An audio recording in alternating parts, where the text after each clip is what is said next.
and spitted on, and they shall scourge him, put him to death. And the third day he shall rise again. That's Luke the historian.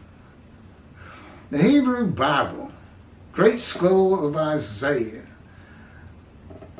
Apocrypha, and the pseudo-pigrapha are all the possible scripture that Jesus could be referencing. Okay,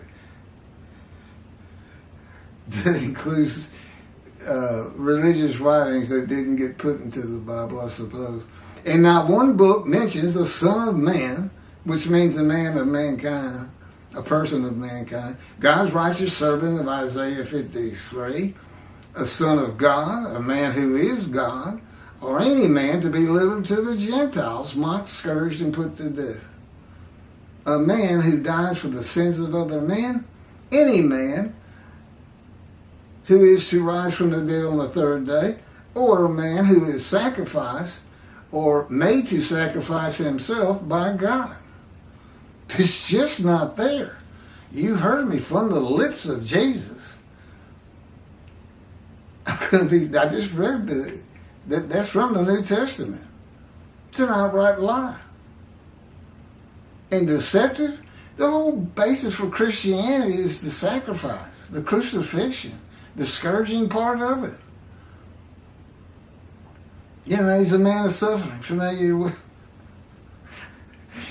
You know how many people suffered on the cross? Everybody who got crucified, they all suffered. Isaiah 53 is describing a particular man. No, you look at his entire life. When you look at the total package of Jesus, do you say that's a man of suffering? No, what they say is he's a man of suffering. He's crucified. No, I'm talking about your whole life. It's just bad things happening all the time. And afflicted by God. The Jewish people, as one man Israel, have never been afflicted by God. That's being born lame, crippled, blind, or disfigured. I've been afflicted by God, and I fulfilled 53:10. Like 22 years after I was supposed to be dead and hadn't seen a doctor. That's enough proof. That's all you need. And the cancer's gone. These are just miracles happening everywhere, huh? You think God hadn't returned to get me ready? Well, when he finally has me ready, that's when he's going to be wanting to return to his temple. Don't forget utter destruction. He may get tired of waiting on me. If he leaves, the nations are going to get you one day. Utter destruction. Now, of course I don't want that. To me, I feel like it's almost one of my burdens. Okay, we're running out. Let me see if there's anything else important here. It's blurring on me again. Okay, I'm almost done.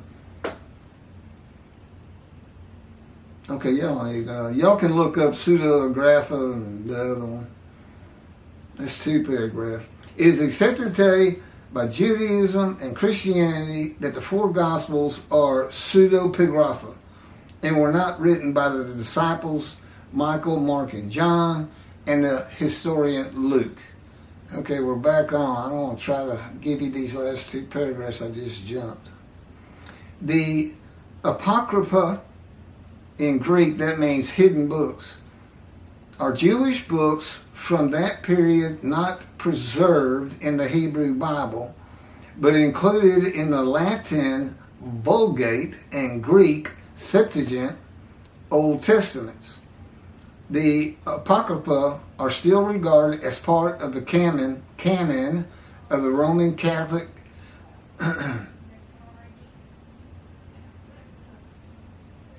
Church, I guess it is, and Orthodox churches, and as such, their number is fixed. The term pseudepigrapha, Greek, means falsely attributed, was given to Jewish writing of the same period, which were attributed to authors who did not actually write them. This was widespread in Greek Roman antiquity, in Jewish, Christian, and pagan circles alike. Books were attributed to pagan authors and names drawn from the repertoire of biblical personalities, such as Adam, Noah, Enoch, Abraham, Moses, Elijah, Ezekiel, Baruch, and Jeremiah. The pseudepigrapha resembled the apocrypha. I bet I've never tried to learn Greek. In general character, yet were not included in the Bible, apocrypha, or rabbinic literature. It is, again, accepted by Judaism and Christianity that the four Gospels are pseudepigrapha, falsely attributed to others, and were not written by the disciples Matthew, Mark, and John, and the historian Luke.